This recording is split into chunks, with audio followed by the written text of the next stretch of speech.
Hi everyone, welcome to the fourth week of our Christianity unit, People of God, where we're answering the question, how can following God bring freedom and justice?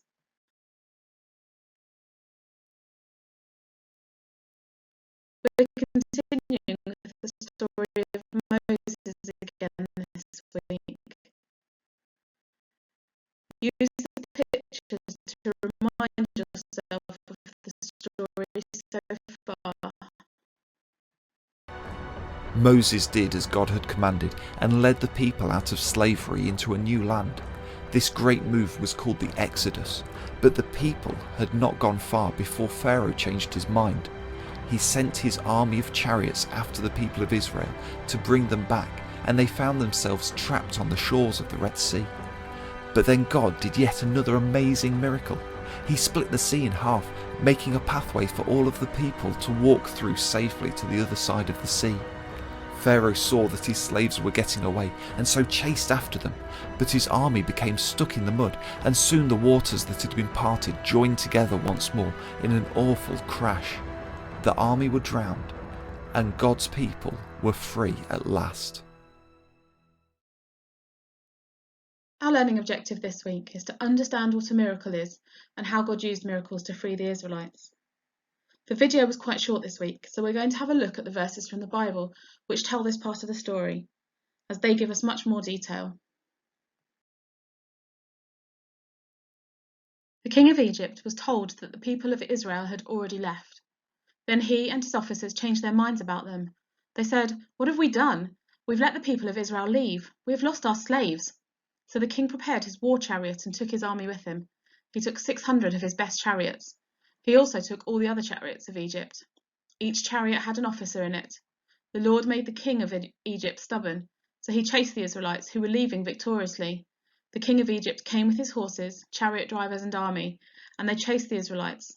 They caught up with the Israelites while they were camped by the Red Sea.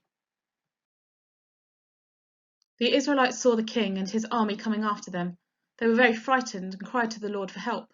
They said to Moses, "What have you done to us? Why did you bring us out of Egypt to die in the desert? There were plenty of graves for us in Egypt. We told you in Egypt, 'Let us alone. Let us stay and serve the Egyptians.' Now we will die in the desert." But Moses answered, "Don't be afraid. Stand still and see the Lord save you today. You will never see these Egyptians again after today. You will only need to remain calm. The Lord will fight for you."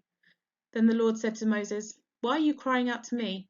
Command the people of Israel to start moving. Raise your walking stick and hold it over the sea. The sea will split, then the people can cross the sea on dry land." I have made the Egyptians stubborn so they will chase the Israelites. But I will be honoured when I defeat the king and all of his chariot drivers and chariots. Then Egypt will know that I am the Lord. The angel of God usually travelled in front of Israel's army. Now the angel of God moved behind them. Also, the pillar of cloud moved from in front of the people and stood behind them. So the cloud came between the Egyptians and the people of Israel. The cloud made it dark for the Egyptians, but it gave light to the Israelites. So the cloud kept the two armies apart all night. Moses held his hand over the sea. All that night the Lord drove back the sea with a strong east wind, and so he made the sea become dry ground. The water was split, and the Israelites went through the sea on dry land. A wall of water was on both sides. Then all the king's horses, chariots, and chariot drivers followed them into the sea. Between 2 and 6 o'clock in the morning, the Lord looked down from the pillar of cloud and fire at the Egyptian army. He made them panic. He kept the wheels of the chariots from turning, and this made it hard to drive the chariots. The Egyptians shouted, "Let's get away from the Israelites. The Lord is fighting for them and against us Egyptians." The Lord told Moses, "Hold your hand over the sea, then the water will come back over the Egyptians, their chariots and chariot drivers." So Moses raised his hand over the sea, and at dawn the water became deep again. The Egyptians were trying to run from it, but the Lord swept them away into the sea.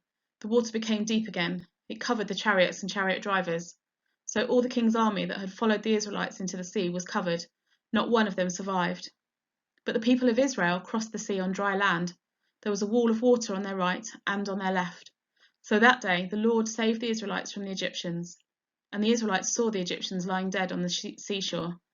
When the people of Israel saw the great power that the Lord had used against the Egyptians, they feared the Lord, and they trusted the Lord and his servant Moses. So our learning objective is to understand what a miracle is and how God used miracles to free the Israelites. We've already seen some miracles when God sent the 10 plagues, and now we see another one. So what is a miracle? A miracle is an extraordinary event taken as the sign of the power of God. What do you think is the miracle in this story? Yes, the miracle is that the Red Sea was parted so that the Israelites could walk through on dry land. How do you think the Israelites would have felt?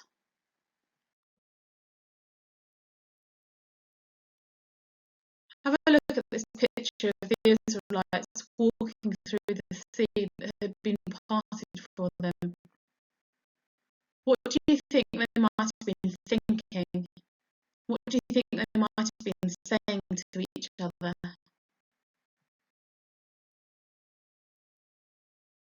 And what about the Egyptian army? What do you think they would have been thinking and saying to each other? In your books, create a picture of the Israelites going through the parted Red Sea. What do you think they would have been thinking or saying? And then draw the Egyptians at the other side watching them. Perhaps put some speech bubbles on to show what they would have been saying to each other. And this week there's a challenge for you. Can you retell the story of Moses so far, starting right at the beginning when he was born? You might do this by making a book to tell the story, or by making finger puppets and acting out the story. If you do this, remember to take photos and stick them in your home learning book.